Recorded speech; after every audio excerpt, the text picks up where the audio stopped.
my pleasure to welcome you today to the second session within the BASW England Student and Newly Qualified Social Worker Conference.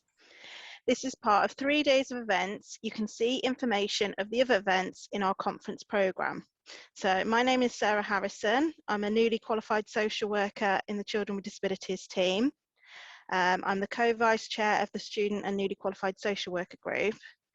Today also marks the release of the book Social Distance in Social Work, COVID Capsule 1, written by today's speaker, Dominic Waters. Here is just a taster of the book's subject. A social work student facing eviction from his home and experiencing food insecurity authored this book in the hope that it could get his voice heard.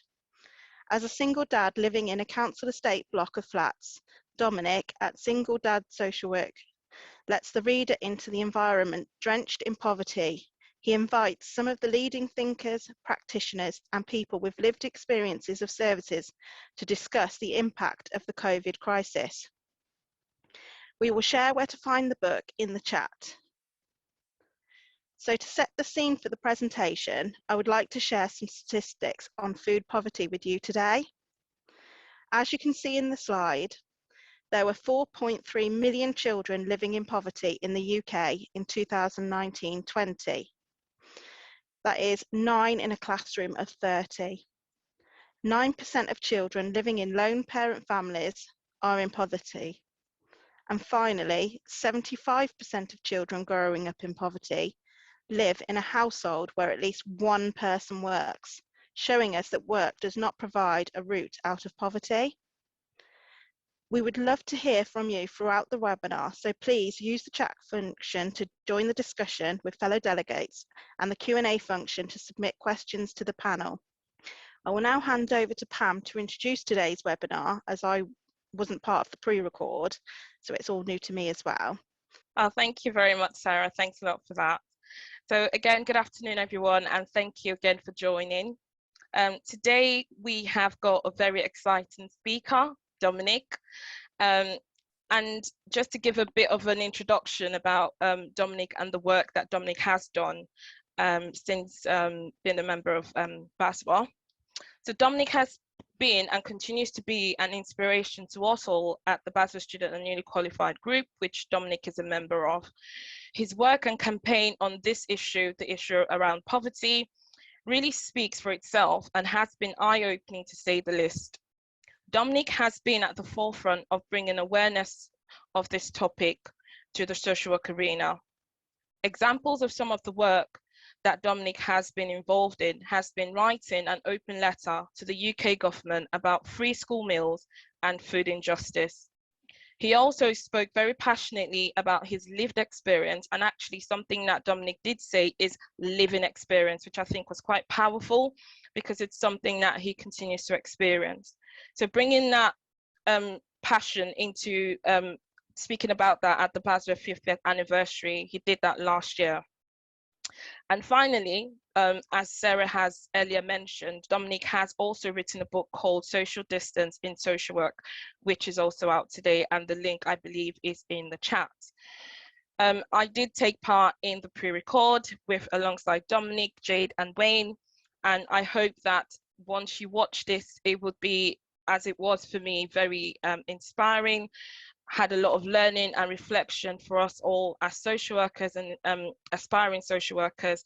And I hope that the lessons that we learned from this presentation, we will take it into our practice and just be aware of the issues that impact on families generally around the issue of poverty. So without any further ado, I would now hand over to our pre-recorded webinar and join you again for a live Q&A session later on. Thank you.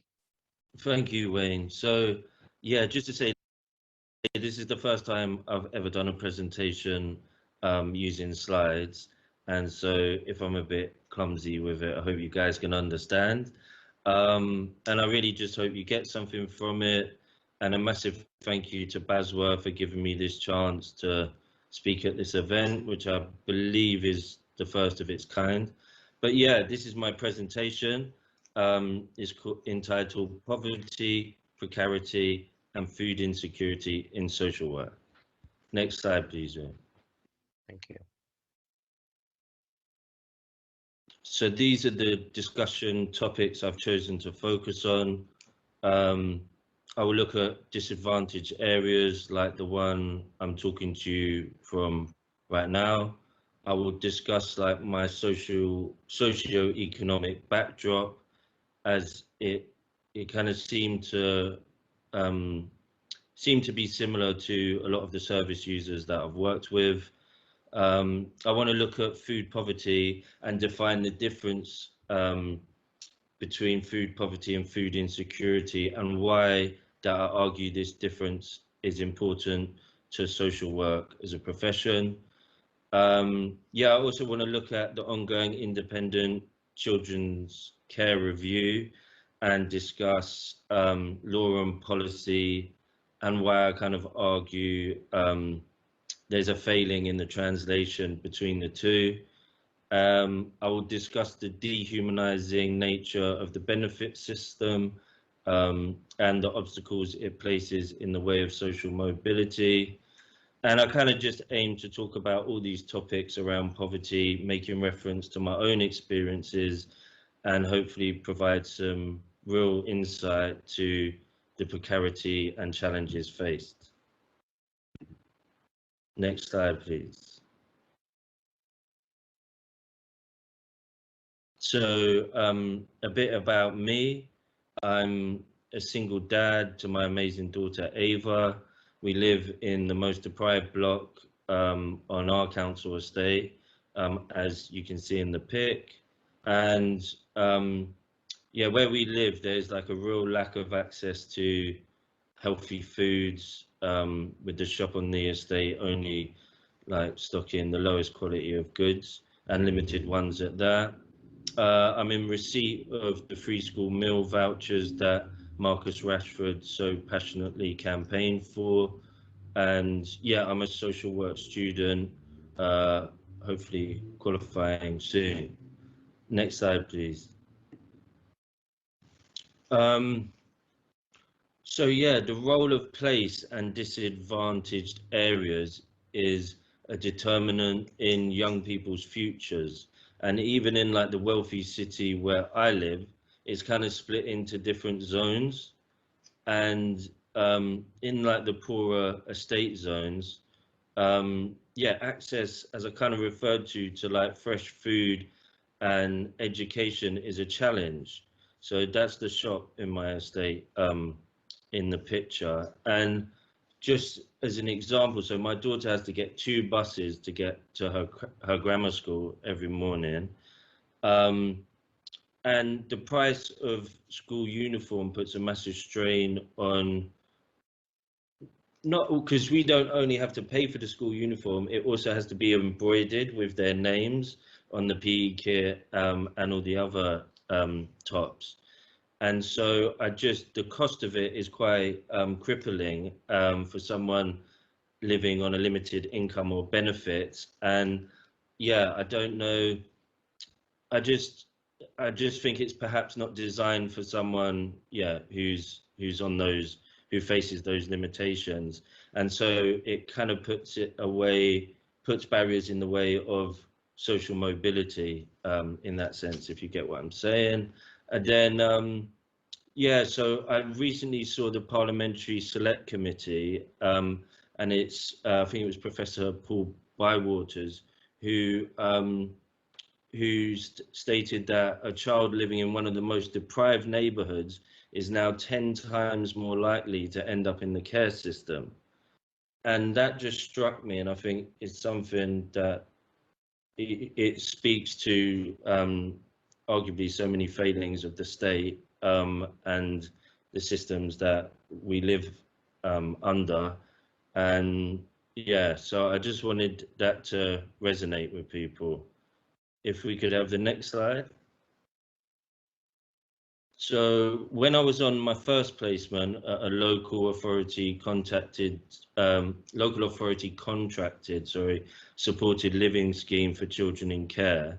They were 16 to 25-year-olds. I kind of became acutely aware of the lack of access to finances and food that they had.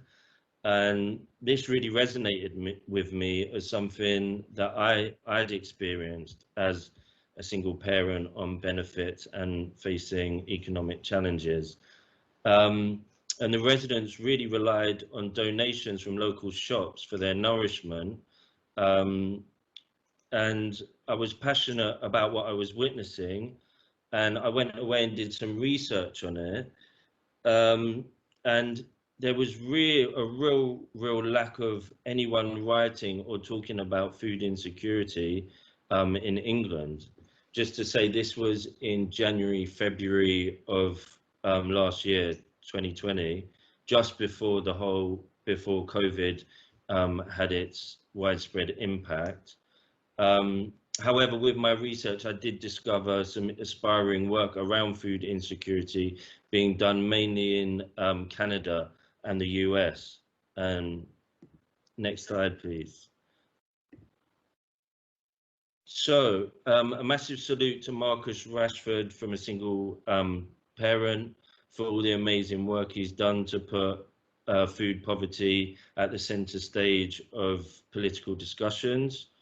And one thing I don't think he maybe is accredited enough for is I can remember the absolute crippling stigma attached to talking about food vouchers, free school meals, use of food banks. As you know, it was like you're kind of failing as a parent, and it was just conversations that weren't happening because of this stigma attached to them. And you know, it was shameful to even speak about it. So most of the time I think people in my position didn't really have a voice, and they were kind of silent about it. And I just feel that coming from someone like himself, he's really kind of let people feel, just destigmatize it and feel okay about discussing these issues.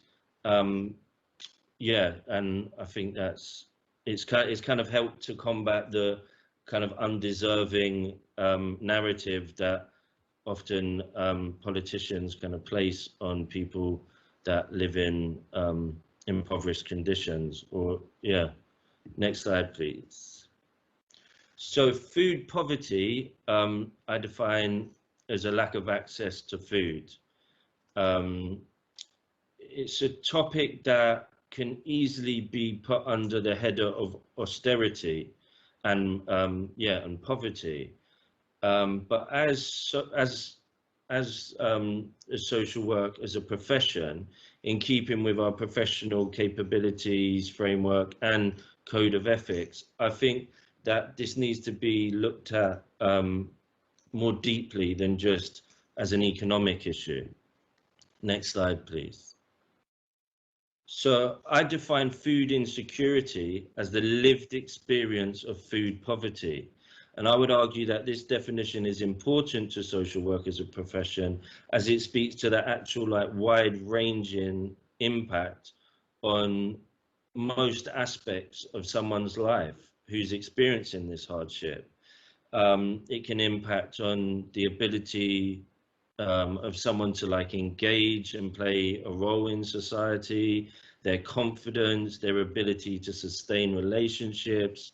And this is, coupled with the challenges and uncertainties that poor people already face in other areas. I looked at the definition of poverty used in the BASW anti-poverty guidance, and my kind of take on this is very much in keeping with that outlook of it impacting on someone's ability to play a role in society. But does food have a role in social work? Next slide, please. I would say, to answer this question, we have to look at, maybe, is food a vital role, or is food a vital component in a child's welfare and well-being? And I would suggest that all the evidence would say that it is. and therefore makes it a component of social work. But it needs to be more than something just looked at, you know, more than just, oh, have they got enough food in their cupboard, or, you know, what's in their fridge? As I would strongly argue that food is more than just what we eat. Next slide, please, Wayne. So food insecurity and well-being in social work. If you keep clicking, there's the triangle. So food, yeah, as I said, isn't just what we eat. It impacts on so many more elements of a child, of an adult, and of a family's life. What you're looking at, hopefully, if you've got it up, is the well-being triangle developed by Sarah White from the University of Bath, and has been used around the world in studies of families and communities. And while food poverty really only looks at the material side, food insecurity can be mapped across this triangle. And I can see how, in keeping with social work principles, this approach to food insecurity, you know, it takes in the relational, the subjective, and the material, and is, as I go on to suggest, is would be a much more would be an approach much more fitting and of value. Next slide, please. So I found an international definition. Yeah, I found this actually when I thought it can't just be me that's thinking of the connection with, you know, well-being and social work and food insecurity and poverty. And I was looking at the BASW Code of Ethics, and this, the definition on screen, and the first sentence, you know, on a brief reading of it, you know, it talks about the empowerment and liberation of people to enhance their well-being. And I would say that this is very fitting with the inclusion of food insecurity as discussed, not just food poverty as a kind of more one-dimensional lack of food. So yeah, I'm a really slow reader, so if you haven't had a chance to read that, just DM me or something and I'll send the slides. Next slide, please, Wayne. So BASW and the professional, so yeah, I hope that the way I'm suggesting of moving from this point of crisis resonates with some of the people out there. And you can see how our approach to food and poverty needs to be less focused on the lack of food, but take into some of the broader ideas around that I've kind of discussed, but even just around food and meals and culture and traditions, and how, you know, it's a mark of hospitality that brings people together and is often a time of sharing. And looking at it together with the BASW PCFs, and I've just pulled out here 2 or 3 that I've quoted, and I hope you can see that what I'm suggesting, that this approach to social work, for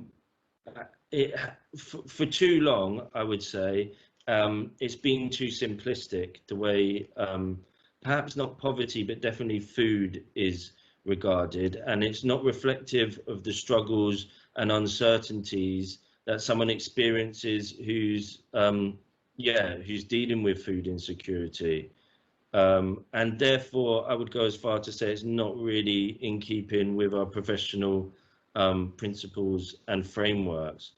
So yeah, probably all of the, well, or some or most of the PCFs, but I would say definitely these 2 that I've put about recognizing, you know, the broader impact of poverty and, you know, the social exclusion. Yeah, they jumped out at me, and I hope you can see the connection there. Oh yeah, and I put in PCF 1 because I guess hopefully through this presentation I'm kind of identifying concerns about practice and procedure, and yeah, and trying to try and look at how things could be improved. Next slide, please, Wayne. So, oh, that's where I live again. Yeah, so law, policy, and social work. So this Children's Act, you know, it places the duty on the state to consider a child's welfare arising from, yeah, the Act in general and different sections. And I looked at the most recent statutory guidance for local authorities for promoting, I think it's, yeah, the health and well-being of looked after children. And the most recent and up-to-date was published in 2015. And in the section regarding 11 to 18-year-olds, it doesn't mention food. And it only mentions diet in a passing sentence about lifestyle and hobbies. I think it's lifestyle, including diet and physical activity. And that's in the whole document. And in this way, I would suggest that local authorities or even the state are kind of failing in their parental duties as a corporate parent. Yeah, and I think that one, I would call for that the statutory guidance for promoting health and well-being of looked after children, that needs reviewing as a matter of urgency. And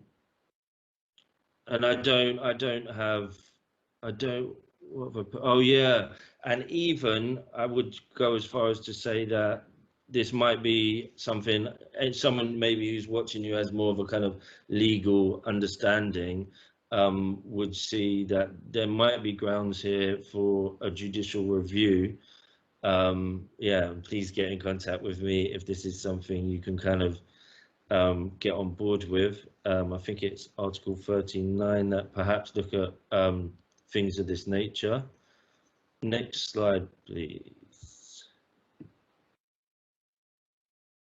Yeah, so the independent care review that's kind of, I believe, happening right now. It's vital if the independent children's social care review is to achieve its goal of being I think it's a once in a decade opportunity to improve the lives of children and young people. I hope I've kind of shown how food insecurity needs to be discussed in that review. I through the work I've been doing, I've been involved with BASW and BASW's response letter to the chair of the care review, and I hope that I should have put a link up. I think I do towards the end, but that there's, you know, I state that food insecurity shouldn't, in the letter, I state that food insecurity should not be experienced by children in care whose corporate parent are very financially secure. So that is something that work is ongoing with, and hopefully you can tell I'm passionate about, so I'm not planning on stopping anytime soon. Next slide, please. Yeah, oh yeah, here, I just think I should say that, you know, poverty isn't exclusive. It affects families of all colors, sizes, and shapes, and, you know, families from the most urban environments to those in impoverished rural settings. Next slide, please, Wayne. Oh yes, so I'm a student social worker. So prior to becoming a student social worker, I've always been a single dad. I was on JSA and housing benefit, and to be eligible for the bursary and to be able to start the course, I needed to change to the housing element of universal credit. This I don't want to get emotional here because it's an ongoing situation that has caused such uncertainty about you know, about my house, having a roof over my head and my daughter.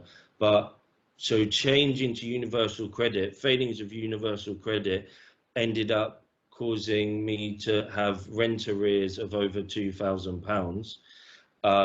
And then during the whole of the COVID crisis and the already uncertainty experienced by, most people in society, I was receiving notices seeking possession of my property, constant email from housing collection officers from the local authority, due to them wanting to make me and my daughter homeless due to these wrongfully incurred rent arrears. And on that, I would just say that universal credit as a system is something that is an online journal that is completely faceless. They won't even give you, they barely answer the telephone call. They won't give you an email to your case handler, or in my experience, when asked, they wouldn't. And so you're writing about really essential and important and challenging, possibly, elements of your life onto a journal, and all you really get in response is a very matter-of-fact and kind of derogatory tone response that doesn't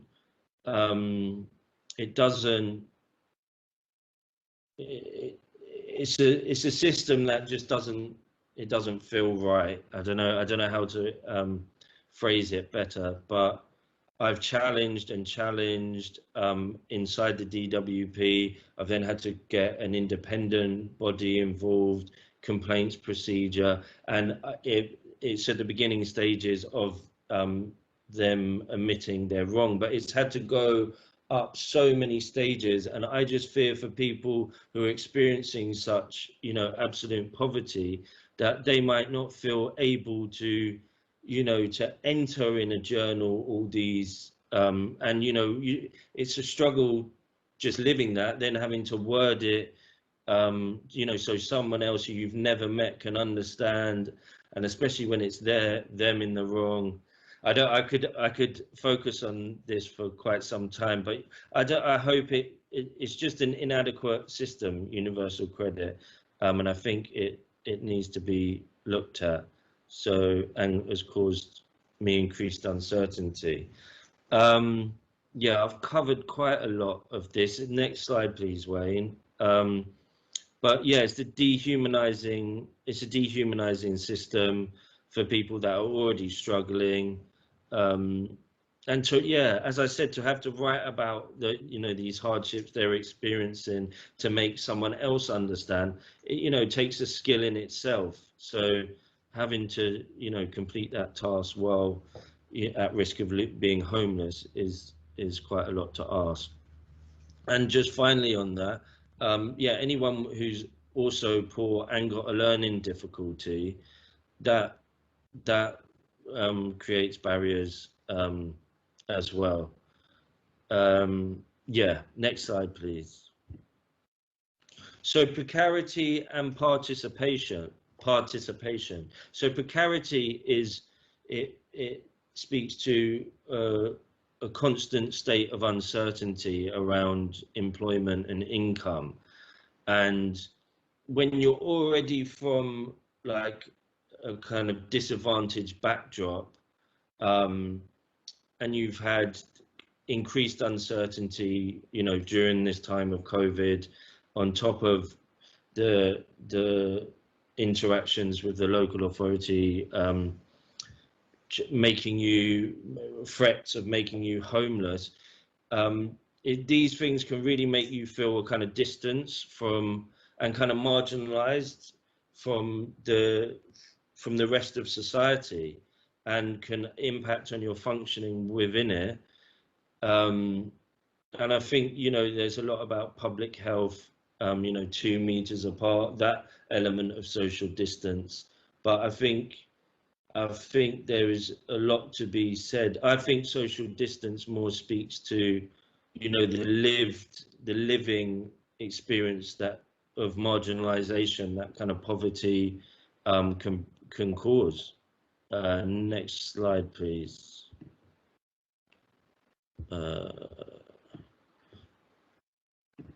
Oh yeah. So what? Yeah. Social distance in social work is something that I've created, and as I said, it doesn't speak to the the 2 meters apart. It speaks to the marginalization and distance felt by people living in poverty from the rest of society. And when I was coming up with the concept and kind of trying to solidify it in my head, I was I was thinking how people could maybe see see why and how is this different from social justice. And I'm not an expert on social justice, but I can see how social justice has commendable aims, and but I see social justice as kind of more aspirational and more more easily accepted to champion by left presenting upper and middle class people. They can align with these ideas behind social justice.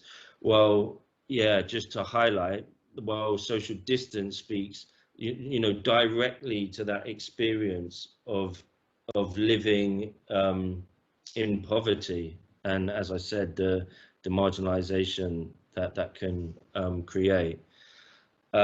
So I felt passionately that there was a space for a different platform in social work, and with absolutely no money and no backing, I reached out to some practitioners, some professors, and a student, and some of the people told me to do one, and other people really responded well because I think they'd seen little bits of work I'd been doing. And yeah, it's come together, and it's been quite a thing to put together. But I just want to give a thanks to the people who submitted their exclusive work, from Ray Jones to Lewis Roberts to Phil Watson, Jerry, Liz Howard, Simon Hayworth, Brid Featherstone, Becca Peer, Alison Briggs, Jude Curry, Ian Lawrence, Callum Webb, and Dwayne Phillips. Yeah, and so next slide, please. It's out now on Amazon as an ebook, e-journal. Comes out today, which is going to be the 10th of June. So yeah, please check it out. It's hopefully something a bit different. Oh, and massive thank you to Shahid, who's the co-editor. Massive thank you to Shahid. Yeah, and I discuss hopefully in more of a refined way some of the topics I've kind of touched on today. Next slide, please, Wayne. So social work's future. I guess I don't know if I've shown perhaps enough how I've kind of taken my personal own experience into being a social work student. And even when I remember being in a classroom and just last year and just feeling voiceless, so uncertain about discussing it in a room full of people, my experiences, and with the ongoing housing uncertainty, I was experiencing food insecurity, trying to be the best single parent you can be. And how, yeah, just how crippling that can be. But I take on that it's easier said than done, so to speak. But I would really encourage students to bring their own experiences to the table, while being a student and further. I guess I kind of did that in a letter I wrote to the government about why making food security for service users an integral part of social work, and around the free school meals and ending child food poverty. I didn't get a response, but as I said, yeah, I got like I've been asked to be and been a part of policy responses from the British Association of Social Work.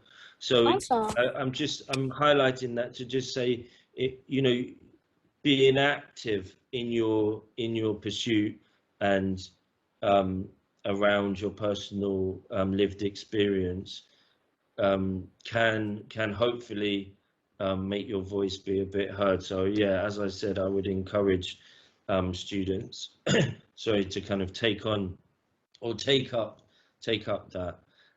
So, and also for social work's future, food for too long has been neglected in social work and only viewed in economic terms, just looking at the material. And I hope that from here on and through seeing this presentation and stuff, we can hopefully start to see that a broader approach to that includes the relational, the subjective, and the material is so vital on many levels. Next slide, please. Oh yeah, so a massive thank you to BASW for giving my experiences a platform to be heard, and also everyone who's just been a kind of a part of this newish stage of my life. I've got quite a few people to thank, so please bear with me.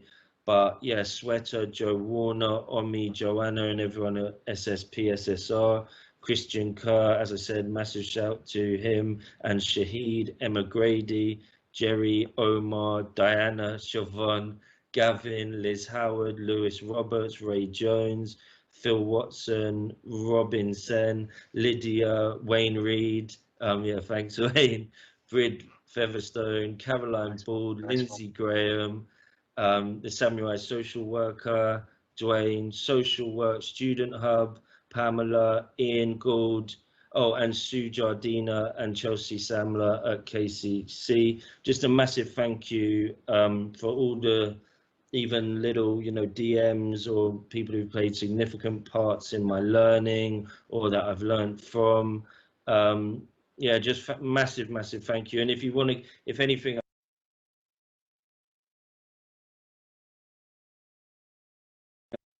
I've done, or you want to hear me blab on anymore, you can get me on Twitter. It's at SingleDadSW. And and a proud moment, the ebooks on Amazon. So take a look at that, because kind of from today I'm like a creator. Thank you. Oh, and last slide, final slide, Wayne, is just if anyone wanted to look at the work that some I've referred to and other bits of work I've done or collaborated on so far. So yeah, thank you. Thank you, Dominic. Thank you for such an amazing and insightful presentation there. Your presentation conjured up some really vivid images in my mind, coming from a council estate myself in Sheffield, and being proud really of those working class roots, as you clearly are as well. It was just really refreshing to hear, because it's not something you often hear in social work, which from my observations can sometimes be quite a middle class profession. So yeah, really insightful. Thank you for that, and sort of the elements that you talked about in terms of social justice as well, and how I think lived experience and that immediacy of some of these challenges can really influence our views around social justice. I know it has done for myself in terms of anti-racism, etc. So thanks again. And I'd like to just bring in our other panelists, Pam and Jade. I just wondered what your views were on that as well. So Pam, if I could come over to you, please.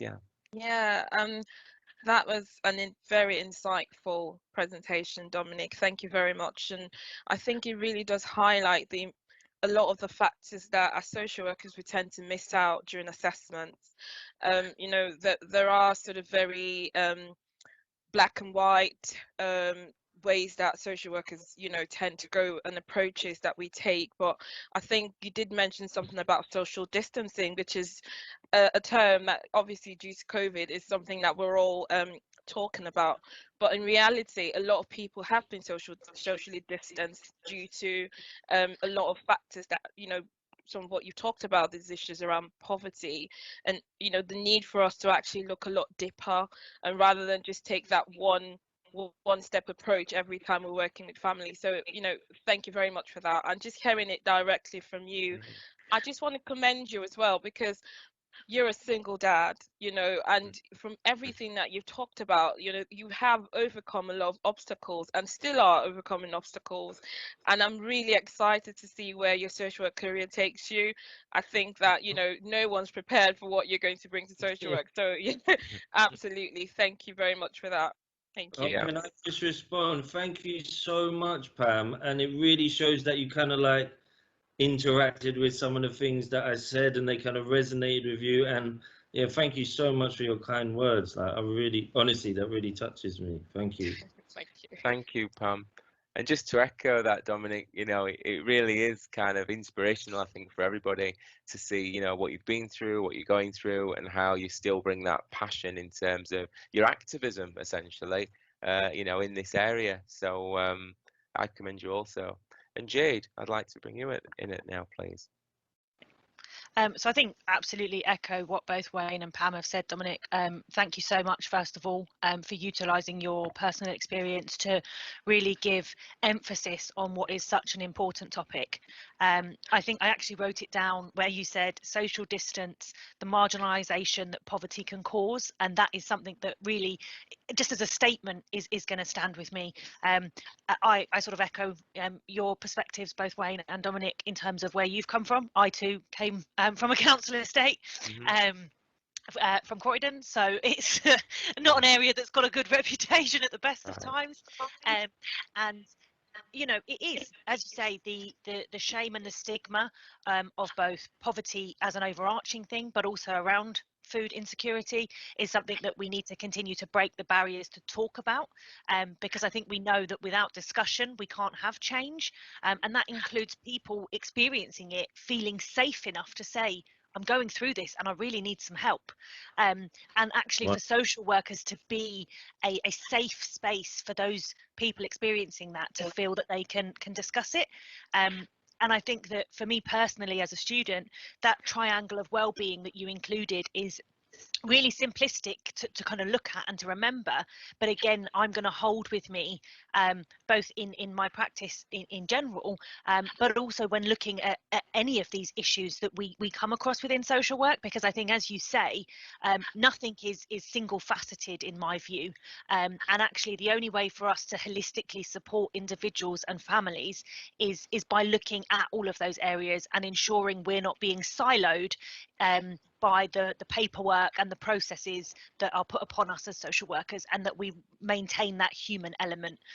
So thank you for giving me the opportunity to reflect both on my experiences, my future practice, and to be a part of hearing your story. Oh, wow. I'm blown away. Thank you so much, Jade. Yeah. I'm amazed. I'm kind of speechless, but I'm glad that anything I do can, like, even one person can kind of relate and see where I'm coming from, and trying to make it make sense to someone else. And it kind of already seems to have made sense. Like, you've even said some things maybe better than I did. So, like, wow, thank you so much. And just to say, sometimes I get funny about the lived experience, because just to say, like, I'm living it, so it's living experience. It's not past tense, but it's the phrase that social work seems to use. So I've just kind of gone with it, lived experience, writer, but it's actually living experience, which is maybe why it kind of touches people a bit. I don't know. Yeah, that's true. And that's a really important distinction that you highlight there, Dominic. Something I've not thought about, to be honest. But you're right, there is a distinction between lived and living. Obviously, living is far more immediate as well for people. So, you know, every day's a school day, isn't it? I know I've got a few questions for you. I'm sure Jade and Pam have as well. So I'm just conscious of time. Sure. So if you don't mind, I mean, we won't make this an interrogation, but just given the, really, as I say, for me, vivid presentation, it's just conjured up some images from, my past and elements of my current life as well, in terms of extended family and so on. Just a few questions. So my first one is, I'm aware that you've got a mixed race daughter, and I've seen her in some of your kind of, your graphics and images that you've created. Very much like my own daughters as well, I have to say, similar ages. And I just wondered how food insecurity, sort of poverty as it's framed, in terms of universal credit and things like that, class and race, how they've intersected for you personally, individually, but also as a father up to now. Oh, it cut out for me just a bit at the end there. Oh, I'm sorry.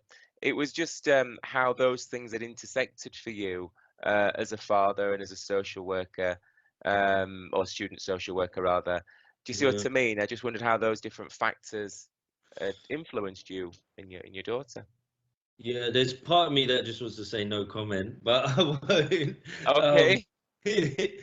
I think as a parent, I don't know, or me, I try and kind of like not kind of just shield so they're less kind of hopefully have less of an impact on your kid than perhaps society would want, in a way, if that makes sense. I think with my daughter, she is mixed race and very aware of the role race plays in society, and in her journey. And it's something that I support her with. And in another sense, is like there in my estate where I am right now, Yeah. is there are very few kids that go to her school. Right. Like she goes to a grammar school, and there are very few kids, from this kind of social, what do you call it, social standing or whatever, that go to the grammar school. So in a way, I don't know, in a way I want her to kind of escape all those kind of chains, and yeah, I don't know, I don't want to get emotional, but I don't know But if that I've makes sense what you're well. saying, yeah. And it sounds like your daughter's in a unique position as well, given the school that she goes to and a local environment. I'm guessing none of her local friends go to the school that she goes to, so it's kind of like two different lifestyles almost, perhaps, that she lives. So I can relate to that, and I can understand that. And thanks for sharing that. And I hope it wasn't too interrogative. Pam and Jade, do you have any questions or comments for Dominic? Yes, I do have a question, and so social work is very much underpinned by, or should be underpinned by, anti-oppressive, anti-discriminatory, and we do tend to throw that word around very much, even in our assessments and how we're supposed to, the expectations that we have when we're working with families. But I think now being in practice, I feel that there are some elements that are missed, and some of what you've talked about now as well kind of resonates with me and made me reflect on even how I interact with families when I go in and meet them. And I do realize that there are we have very limited time, in terms of even the 80-20 campaign, how we spend more time doing paperwork and less time actually building relationships to really understand the issues that family face and the stigma, the shame that comes with that. I remember once there was a family I worked with, I think on placement, where the children hadn't had breakfast, and that was now a normal thing when the children come to school quite hungry. And the social worker actually had written in her assessment that she had safeguarding concerns about parenting, when actually the situation was that mom was struggling and mom could only afford to give children food once or twice a day because she wasn't in that financial position to be able to provide 3 square meals for the children. And because as students I tend to find that we get more time to build that relationship with families and really understand more about what's going on. And so what I suppose the question I have is, how do we as social workers in practice, what practical advice would you give to really get to the root problems rather than writing our assessments in such a for me, I find quite oppressive when you're saying to parent, a child's on a child protection plan, not for me because of that parental capacity, but obviously due to the other issues that haven't really been looked at in a lot more detail. So how, as you know, from your experiences, what you talked about, what advice would you give to social workers when actually building that relationship with families? Yeah, wow. What a question. That's a good question. I don't know. I don't know if I've got a great answer just now, but I think that is I think the PCFs and kind of like practicing in a way that you're hopefully, you know, very mindful of anti-discriminatory ways of being, and also, you know, the multi-dimensional aspects of diversity, and and how how kind of embodying an understanding of that and bringing that to each interaction you have is hopefully kind of combats that power dynamic, and so hopefully can kind of make some sort of a relationship with the service users that isn't so kind of like us and them kind of vibe, and less hopefully kind of combative. And I think just on the topic of poverty, that there is, I do think, like, and not as I think I kind of spoke to, and Jade noted as well, that poverty has, and food insecurity, as I hope I've highlighted, can have such a broad impact on aspects of a person's life, and just, you know, just widespread uncertainty from, you know, even me with the housing, with I've had times where, you know, my daughter eats and I don't, or my gas and electrics run out, but, you know, it's 2 a.m, I can't leave my child upstairs, the clothes shop isn't open, you know, where I can top it up. And, you know, this kind of precarity, this sense of uncertainty that is, you know, has a stamp on so many elements of kind of your existence as someone living in poverty, that I think that there needs to be a kind of understanding of that. And I don't know, I haven't thought this through or something, but I can see how this sense of, you know, uncertainty with everywhere you look when it comes to food, gas, heating, electric, you know, housing, how it can make some people perhaps more tempted by, you know, substances and abuse of substances to cope. So just thinking about anti-oppressiveness and practice, you know, the right-wing media, or however you want to term it, you know, there is often a kind of thing of, you know, they're undeserving, they just spend it on this, and I would suggest that, you know, they just spend it on booze and fags, or drugs or whatever. I hope it's not just me that's heard that, but I think it's something needs to be more looked at as like there's a system in place that might be kind of not, you know, not making people, but there might be a bit of a gentle nudge that if all you're experiencing is uncertainty wherever you look, you're thinking, oh yeah, I can just about afford, you know, her school uniform, but then, you know, that's me not eating for a week, or you know, whatever the case might be, that those sort of real life pressures can kind of impact on a human being. And I don't know, I hope I kind of answered the question. I don't know. Yeah, yeah, you did. Yeah, you Really did. powerful stuff. Yeah, Powerful stuff, and really relatable, Dominic, as I say. I mean, one of the things that's been really powerful for me that you've said as part of this discussion was about the difficulty of living and kind of experiencing some of these pressures and difficulties, and then you know, needing to or wanting to articulate that in other spaces where people, you know, can't relate to that experience, you know, that's really tough. And I can, you know, as I say, really relate to that. So thank you. But I'd like to come to Jade now. I'm sure there are some questions or observations that you have, Jade. Yeah, thanks, Wayne. So I think from everything you've said, Dominic, as you say, it's clear to see the impacts of not only food poverty, but as you term it, the kind of food insecurity and the wider impacts. I guess I'm thinking more from a relationship-based practice way, and also more from kind of engaging, as you mentioned, your experience on placement, as well as obviously the experiences you have now. How would you, or do you have any ideas on how we could sensitively open up these discussions with individuals or families in a way that is kind of anti-discriminatory and actually is sensitive to the experiences they might be going through, whilst also being able to offer them, you know, the support and the platform to feel comfortable sharing what they might be experiencing?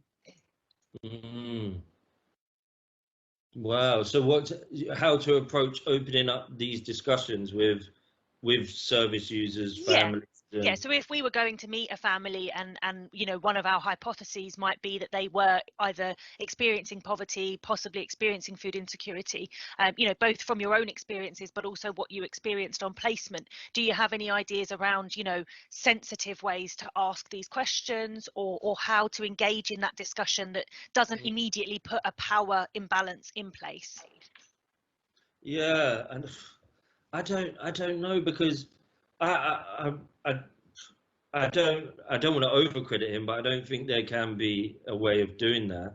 But just for an example, I really think that Marcus Rashford and what he's done, from it coming from somewhere in his position, you know, celebrity or footballer or whatever, like I can remember 100% in January of 2020, I would not speak to, you know, loved ones in terms of family members, you know, outside of me and my daughter. You know, there was shame around talking about food vouchers, free school meals, and stuff like that. And I mean shame where, you know, I wouldn't speak about it in a social work classroom, but then through the work that Rashford's done, which it was crazy, because I found out what food poverty was through what the children in care I was working with, what they were experiencing, and how food choice, like heated food, was used as like pre-cooked Greggs and everything that was donated, was used like, oh, if you've been bad, you're not getting the Greggs, or, you know, if you stayed out past 10 or whatever it is, you're not getting the Greggs. So it was like, yeah, a behavior controlling mechanism. And, you know, that lack of access to food and scarcity was something that resonated with me. So this is January, February of last year. And then I went away because it resonated with me. And I did the research about it and realized that no one at this stage was discussing it.